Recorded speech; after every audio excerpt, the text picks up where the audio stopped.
कि ये जो इधर के हिमाती लगे हुए हैं, बस तुम लोग जब चाहते कि दो दिन और उपवास रख दो, हमारे एग्जाम करवा दो टाइम पर। करवा सकते हो क्या एग्जाम टाइम करना? ऐसी सरकार को तो कभी जिंदगी में चुनाव ही नहीं लड़ना चाहिए, ऐसी सरकार कभी आनी ही नहीं चाहिए। चाहते क्या हो तुम लोग? जब तुम एग्जाम ही ढंग से नहीं करवा सकते हो तो गवर्नमेंट किस लिए चला रहे हो? तुम्हें गवर्नमेंट से तो पहले इस्तीफा ले लेना चाहिए था। तो लगता है कि कैलेंडर फिर छठा भी जारी होगा और एग्जामों का, और फिर बताया जाएगा कि अब आपकी एग्जाम तब है। अरे भैया, हेलो दोस्तों, नमस्कार, मैं अरुण चौधरी। दोस्तों, आज कर्मचारी चयन बोर्ड ने कैलेंडर जारी कर दिया है और कल भी हम जब आंदोलन में गए थे तो उन्होंने कहा था 1-2 दिन में कैलेंडर जारी कर दिया जाएगा। लेकिन उस कैलेंडर को देख के मैं इतना परेशान हो गया हूं, और मेरे साथ एक दिगंबर भाई भी है जो इतना परेशान हो गया, तैयारी कर रहा था और तैयारी करते हुए जैसे ये कैलेंडर जारी हुआ इतना परेशान हो गया, इसने बुक भी अपनी साइड में रख दी है। तो इनसे बातें करते हैं कि क्या लगता है कैलेंडर के बारे में।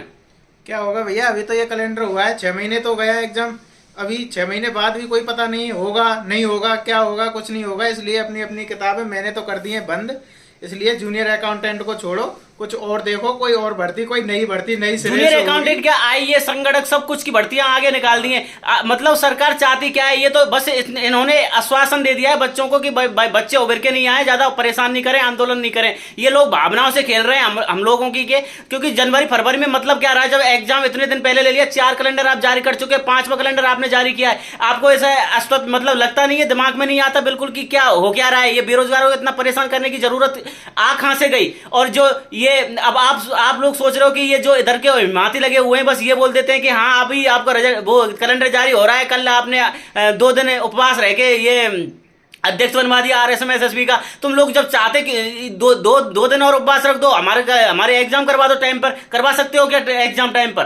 अरे भाई, अभी तो चौथा कैलेंडर आया, उसके बाद 5वां भी आएगा, 6वां भी आएगा। ये तो मुझे भी नहीं लगता कि ये 24 में भी एग्जाम अगर ये सरकार करा दे ना तो और कोई भरोसा नहीं भैया। इसकी मेन वजह ये है कि सरकार को डर लगता है कि एग्जाम अगर अपन करा दी तो आउट नहीं हो जाए। इन्होंने 16 एग्जाम आउट हो चुकी हैं और 16 से ज्यादा भी हो चुकी हैं। वो तो दरिया ज्यादा फैलने की वजह से हमको 16 का पता चला। जिन एग्जाम थोड़ी बहुत फैली थी उनको वे दबा चुके, और दबाकर इन लोगों ने उन एग्जामों को तो निकाल ही दिया। 16 एग्जाम अब तक आउट हो चुकी हैं। अब ये 17वीं इनको लग रहा है कि आगे भी एग्जाम आउट नहीं हो जाए, तो ये परेशान हो चुके हैं, इसलिए ये नहीं करवा रहे। चाहते क्या हो तुम लोग?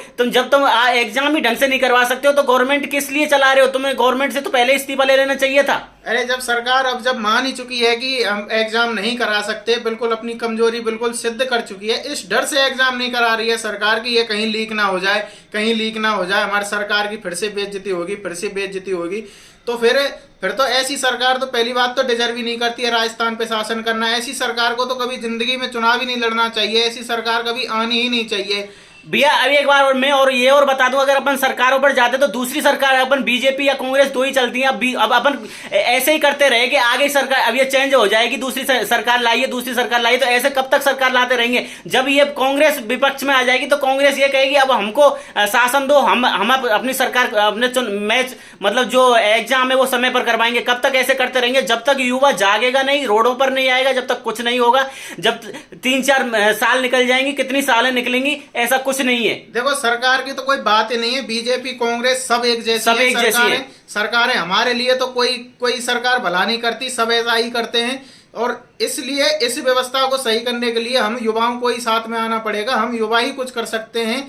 युवा शक्ति जब एक हो जाएगी तब हम जाके कुछ सही निर्णय पे पहुंच पाएंगे, तब जाके सरकार हमारी सुनेगी। जैसे ही रिजल्ट भैया एक बार जैसे ही रिजल्ट आया था तैसे ही कोचिंगों का ऐड आने लग गया कि नया बैच स्टार्ट। इन कोचिंग वालों को नहीं लगता क्या कि भाई उनके स्टूडेंट परेशान हो रहे हैं, हमें इनके साथ आना चाहिए, इनको खुद को रोड पर उतरना चाहिए। 10-10, 15-15 हजार बच्चे इनकी कोचिंगों में पढ़ते हैं, लेकिन इनको कोई मतलब नहीं है। इनको अपने बैच बनने से फायदा है इनको। देखिए, शिक्षण संस्थान तो अब शिक्षा देने के लिए तो रहे ही नहीं। उन्होंने तो अपना बस बिजनेस सेट कर लिया है, फैक्ट्री खोल ली है, कंपनी खोल ली है। उन्होंने अपनी फैक्ट्री पैसा बनाने के बिजनेस पूरे सेट कर दिए हैं। नई कैलेंडर जारी करवाते रहते हैं। अब कैलेंडर आ गया, 10-12 भर्तियों का कैलेंडर है, नए बैच अभी स्टार्ट हो जाएंगे कि भाई 24 में एग्जाम होगा, ये होगा, दिसंबर में होगा, ये होगा, वो होगा। नए बैच अपने स्टार्ट हो जाएंगे अपने बढ़िया। और ये कभी कोई भी कोचिंग वाला अगर कोई भी जैसे पेपर लीक होता है, कुछ भी होता है, अगर तुमने कहीं भी धरना प्रदर्शन करता हुआ या फिर कोई भी कहीं भी आवाज उठाता हुआ देखा गया हो तो हमें बताइए। कोई भी कोचिंग वाला आगे बच्चों के साथ नहीं देता है, आता ही नहीं है।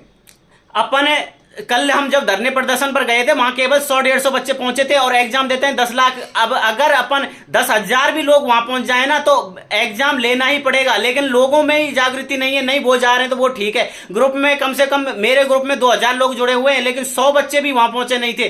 क्या करें जब खुद स्टूडेंट ही अपने जागरूक नहीं है, स्टूडेंट को साथ आना पड़ेगा। और ये जो इनके चमचे भी हैं, सरकार ने खुद ने चमचे छोड़ रखे हैं कि बच्चों को दबा के रखो, उन्हें समझाते रहो, बस उनको आश्वासन देते रहो और कोई मतलब नहीं है। इनका खुद का ये बिजनेस चल रहा है, खुद के ये कैंडिडेट है, ये बेरोजगारों को समझना पड़ेगा। अब आप ये सोचिए कि इतने कम लोग पहुंचे थे वहां पे बोर्ड में, जहां अधीनस्थ बोर्ड है वहां पे उसका घेराव किया था 2 दिन से, कल भी किया था, आज भी किया था, तब जाकर के ये कैलेंडर जारी हुआ है। आप खुद सोचिए जब पूरे युवा, पूरे बेरोजगार इकट्ठा होकर के हम अधीनस्थ बोर्ड का घेराव करेंगे तो भर्तियां टाइम से क्यों नहीं होंगी और ईमानदारी से क्यों नहीं होंगी। अब इनने 5 साल में क्यों नहीं करवाए एग्जाम? 2-3 साल हो गए जूनियर अकाउंटेंट की और ये काफी वैकेंसी हो इनकी, पहले से क्यों नहीं करवाए? जब ये तुरंत जब अपने पूरा हो जाएगा, सरकार बन जाएगी, जब तुरंत करवा लेंगे। ये क्या आपको भी लगता है क्या कि ये जनवरी फरवरी में एग्जाम करवा लेंगे? मेरे हिसाब से तो लगता है कि कैलेंडर फिर छठा भी जारी होगा और एग्जामों का, और फिर बताया जाएगा कि अब आपके एग्जाम तब है। अरे भैया कोई चांस ही नहीं है जनवरी फरवरी और मार्च में उसका एग्जाम होने का। तो मैं बता रहा हूँ ये 24 में या तो लास्ट में होगा या फिर 2025 में ही होगा। इस सरकार तो कोई भी हो, बीजेपी हो, कांग्रेस हो, सरकार सब बराबर है और ये सब वही करती हैं जो बेरोजगार के साथ शुरू से होता है। मैं सभी लोगों से हाथ जोड़ के प्रार्थना करता हूं, आप लोग आइए, साथ उतरिए और रोडों पर उतरिए। जहां पर भी तुम भी हो, वहां भी जहां तुम हैं वहीं से आंदोलन स्टार्ट कर दीजिए, तभी हमारी एग्जाम होंगी। नहीं तो कोई पता नहीं है एग्जाम कब होगी और हमारी उम्र बढ़ती चली जाएगी और इसका कोई निष्कर्ष नहीं निकाला जा सकता जब तक बेरोजगार खुद नहीं जागेगा। इन लोगों पर, इनके चमचों पर छोड़ दी जाएगी तो कुछ नहीं है। ये 10-20 बंदे इकट्ठे करते रहते हैं, ग्रुपों में जुड़े हुए हैं, लोगों को इकट्ठा करके बस आश्वासन देते रहते हैं कि कल हो रहा है, परसों हो रहा है, कल कैलेंडर जारी करवा दिया, तुम्हारा कल रिजल्ट आ जाएगा। जिसका रिजल्ट आने वाला है बस वही बताते हैं कि उसका सेकंड ग्रेड का, सेकंड लेवल का रिजल्ट अभी हम नहीं करवा रहे हैं, ये करवा रहे हैं, वो करवा रहे हैं। इनको पता चल जाता है पहला ही कि ये हो रहा है, लेकिन कुछ नहीं है। जब तक बेरोजगार खुद नहीं जागेगा, जब तक कुछ नहीं होगा। तुम्हारे हाथ जोड़ के प्रार्थना है, आप जहां पर भी हो वहां आंदोलन स्टार्ट कर दीजिए।